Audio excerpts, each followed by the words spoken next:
Thank you so much, Joan. Listening to you talk about Hermann Hesse's story of Leo, the servant, really brings to mind the unsung nature of the service industry, and people in a servitude position, in that often they are taken for granted in certain societies. However, they bear the load of the function of our society on their back.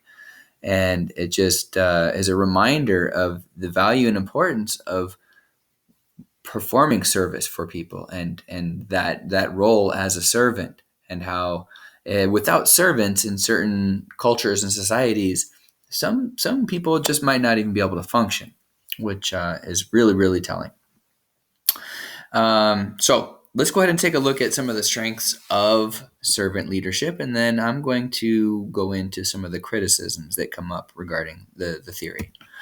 So one of the strengths that's outlined is a strong ethical dimension that is really the central focus, and that is caring for other people. It's all based on altruism and putting your followers first. So that's really the pillar. It also, the theory and the research that goes into it has helped the overall understanding of leadership as a process, and it helps to predict the follower performance and attitudes as they exist. And it not even just related to servant leadership theory, but other theories as well. It is an alternative to a leader-centric approach, and servant leadership is very much a follower-centric approach, in that the followers are the focal point.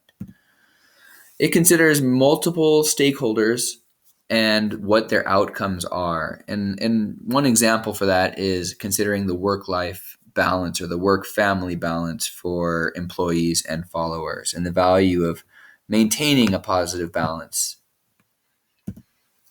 It is not a one-size-fits-all approach, which could be a criticism perhaps, but the honesty of it is that it doesn't work in all situations, and it's shown to have a much greater effectiveness under certain conditions where there's a higher follower receptivity or more follower readiness. Oftentimes, and studies have shown that followers who have a higher level of self-interest it has a stronger impact. And servant leadership theory has also shown that it has a greater impact on middle management positions as opposed to lower management positions.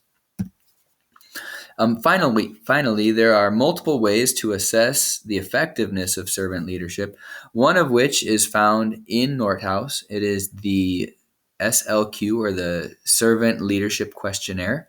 And I would encourage all of you to find that at the end of the chapter on servant leadership, and go through and select your answers, and then you can evaluate how you would rate as a servant leadership performer. So let's go ahead and take a look at some of the criticisms now.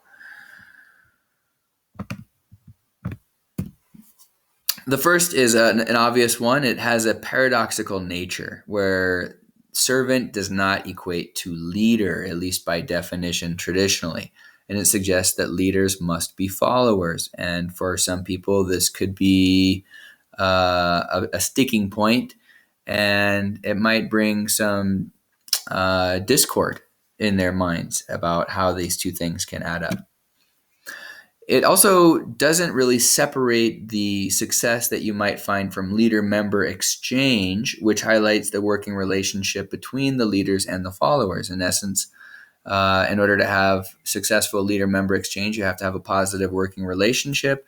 And in servant leadership theory, you would expect to find a positive working relationship between the leaders and the followers as well. So they're hard to separate in that regard. Some of the definitions regarding the traits and outcomes of servant leadership do not have widespread agreement. In other words, when you look at some of the terms that are used to describe or define what the traits and outcomes are, there is a variety, and they don't agree across the board. Some of the nature of servant leadership is thought of perhaps as utopian or prescriptive, as described by Northouse. And this might conflict with some of the outcomes that you associate with traditional leadership outcomes, such as the overall productivity. And it also results in leaders who might be seen as heroic. And one of the servant leadership behaviors that comes out is conceptualizing, and Northouse pointed out that this behavior is problematic as such because it isn't necessarily a behavior at all, and it is one of the behaviors that presents a little bit of ambiguity, and there might be some disagreement on whether it should be included or not.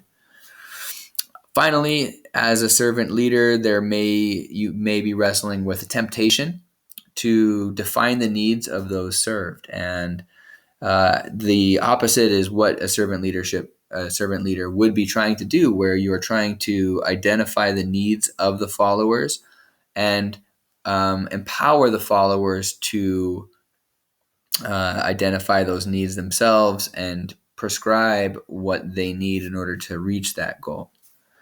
So I'm going to go ahead and throw it back over to you, Joan. Thank you so much.